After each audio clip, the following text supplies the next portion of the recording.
and what does a first aid have to offer? So that's what I would start doing first. Then as the day continues, I'm done with the day. I would then go back to first aid again and say, okay, today I did, let's say farm, I did 3 different farms. I did, let's say heart, lungs, kidney. I'll go back to first aid. I'll review first aid and figure out, did I cover everything? What mnemonics did I miss? Or just kind of test myself. The more you go back to first aid, the more you recall. That's what it comes down to. Now, if your test is in a few months versus a year from now, 2 different stories, because remember, if your test is longer, like 6 months from now, a year from now, your job is to make sure you have a decent foundation and then review a lot later, because it's a lot to do daily. What I've suggested people to do, what I suggest you all to do, is literally look at the rapid review and read it every day. Now, you might think I'm crazy to ask you of this, but you should be able to novel read the back of the book. It's about 40 pages, 35, 40, based upon what edition you're looking at, 24, 25, 2024, 2025. I read that every day. I actually read it twice, in the morning and the evening. Why? Because why not? It takes me less than a half hour. I read every page. I'm not writing notes.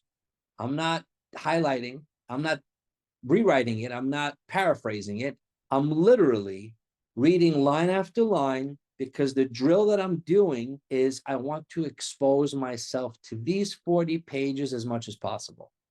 I know there's days that you're tired, exhausted, you're working in the hospital, research, family, kids are screaming, kids are crying, you know, whatever the case might be. And there's days that you don't want to study all day. And there's days that you are studying all day. Either way, read the rapid review once a day.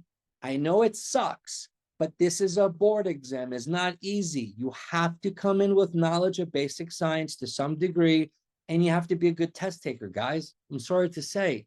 So what I try to do is say, well, all the knowledge you have, you still fail in the questions. Why? Well, maybe you need help with the questions. That's what majority of people need help with.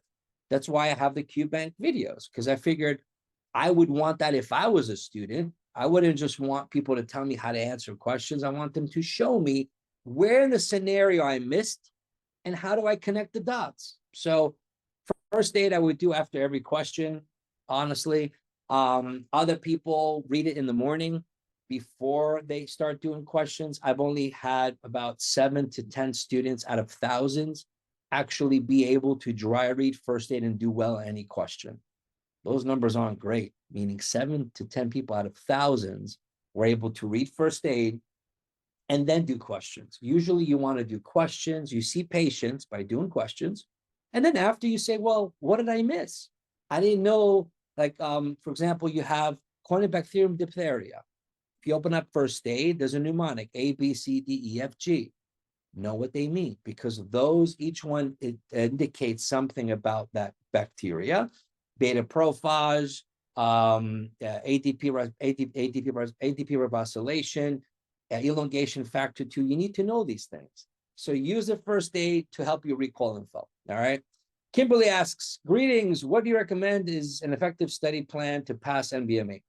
That's a tough question, Kimberly, because, and please, by any means, if anyone has any answers to these questions, feel free to put the answer where the smiley face. You could answer questions for people too.